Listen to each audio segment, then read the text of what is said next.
आज के इस वीडियो में समझने वाले हैं पंखे का कनेक्शन कैसे हुआ रहता है, यानी कि पंखा वायरिंग। इसके अंदर जो वायरिंग की गई है, जो कनेक्शन किया गया है, किस तरह से कनेक्शन किया जाता है कि पंखा सही दिशा में चलता है और बटन से भी बंद होता है। ये देखिए, इसमें लीड लगी हुई है, यहाँ पर बटन लगा हुआ है, इसके बाद यहाँ मोटर है। इन सभी का कनेक्शन, इन सभी की वायरिंग कैसे की गई होती है इस वीडियो में समझेंगे। सबसे पहले हम इधर चित्र के माध्यम से, डायग्राम के माध्यम से समझ लेते हैं। इसके बाद इस मोटर को ओपन करेंगे और देखेंगे कि इसकी वायरिंग इसी तरह से हुई है या फिर कोई दूसरे तरीके से हुई है। जैसा हमने बताया इस डायग्राम में, उसी तरह से इसकी वायरिंग हुई है या नहीं हुई है। इस वीडियो को यदि आप पूरा देख लेते हैं तो आप अपने घर पर ही इसकी, यदि तार वगैरह टूट जाता है तो आप अपने घर पर ही जोड़ सकते हैं।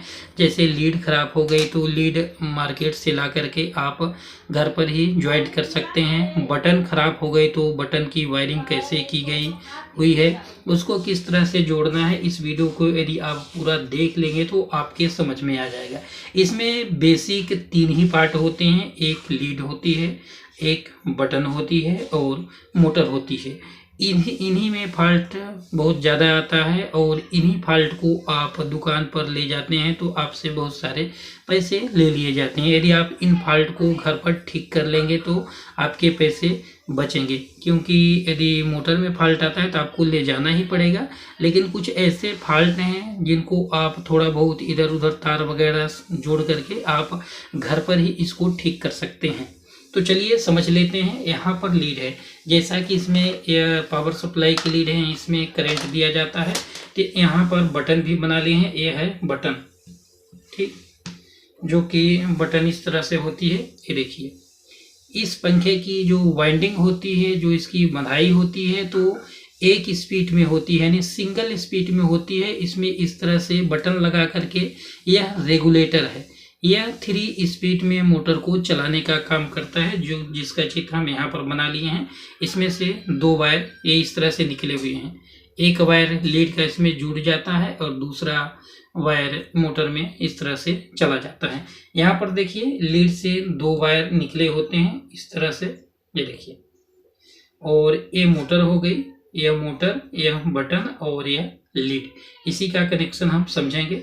यहाँ पर देखिए, इसमें से 3 तार होते हैं, एक कॉमन होता है, एक रनिंग होता है और एक ही स्टार्टिंग होता है। यह मोटर के तार इसी तरह से निकले होते हैं और यहीं पर कैपेसिटर लगाना रहता है। इसको थोड़ा सा मिटा लेते हैं, यहाँ पर लिख देते हैं, यह कॉमन, यह रनिंग, यह स्टार्टिंग का वायर हो गया।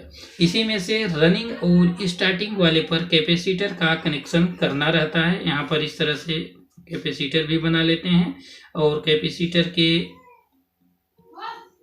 एक वायर को यहाँ रनिंग और स्टार्टिंग वाले पर जोड़ देते हैं। जैसा कि इसके अंदर कनेक्शन हुआ है वैसे ही बता रहे हैं। अब हम लीड और बटन का कनेक्शन समझेंगे, कहाँ से करते हैं। यहाँ पर देखिए, ये जो बनाए हैं ये पॉइंट नहीं है, ये वाली घुमाने वाली, यह नोब है इसकी, यहाँ पर लगा करके ऐसे, जैसे कि इसमें यहाँ पर लगा हुआ है, ये लगाने के लिए ये हमने बनाया हुआ है। बाकी एक पॉइंट ये है, लीड के एक वायर को आप ला करके यहाँ पर कनेक्ट कर देंगे।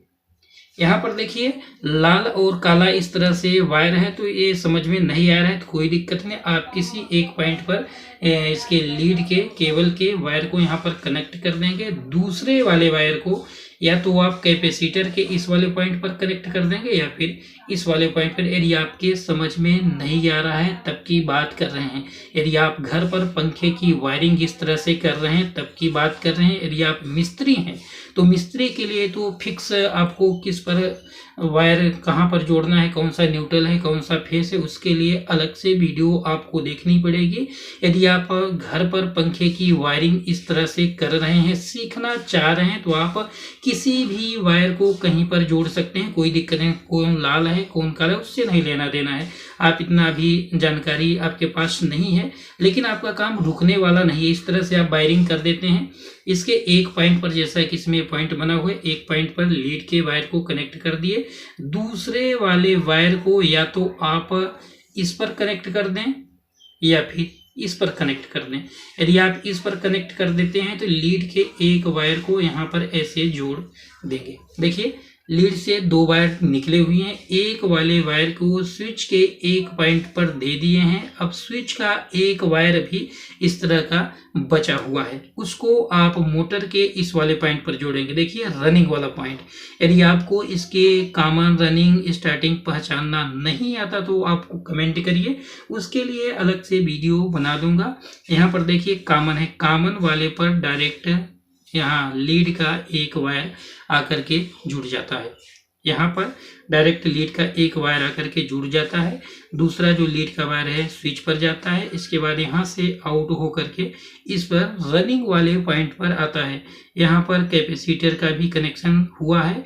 इस वाले वायर को यदि धोखे से आप स्टार्टिंग वाले पॉइंट पर जोड़ देंगे तो पंखा उल्टा चलने लगेगा। यदि ऐसी कभी दिक्कत आपके साथ आती है कि आपका पंखा उल्टा चल रहा है, केवल कैपेसिटर के जो पॉइंट हैं, एक ये वाला पॉइंट है, एक ये वाला पॉइंट है, यदि यहाँ से करंट वाला वायर इस पर जुड़ा है तो आपको इस पर कर देना है, या फिर इस पर जुड़ा हुआ है तो आप इस पर कर देना है, पंखा सीधा चलने लगेगा। इस तरह से पंखे की वायरिंग हुई रहती है।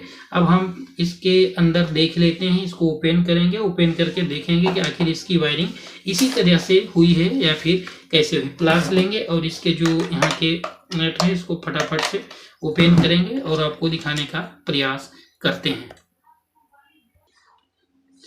ये देखिए इसकी मोटर को ओपन कर रहे हैं और यहाँ आपको दिखाने का प्रयास करेंगे।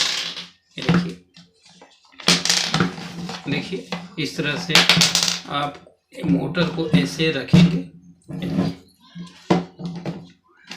यहाँ पर इसकी मोटर को देखेंगे, ये देखिए यहाँ से 3 वायर बाहर निकले हुए हैं। ये देखिए 3 वायर बाहर निकले हुए हैं और यहाँ से ये देखिए 2 वायर पर कैपेसिटर का कनेक्शन हुआ है और लीड के वायर को दिखाने का आपको प्रयास करेंगे। देखिए यहाँ से एक लीड का वायर इसके यहाँ पर डायरेक्ट आकर के जुड़ा हुआ है। ये देखिए ना, ये लीड है, देख रहे हैं। यहाँ से एक वायर डायरेक्ट मोटर के एक पॉइंट पर आकर के जुड़ गया है, दूसरा वाला यहाँ गया है और यहाँ से जो एक तार आउट हुआ है जिसके कैपेसिटर के एक पॉइंट पर आकर के जुड़ा है।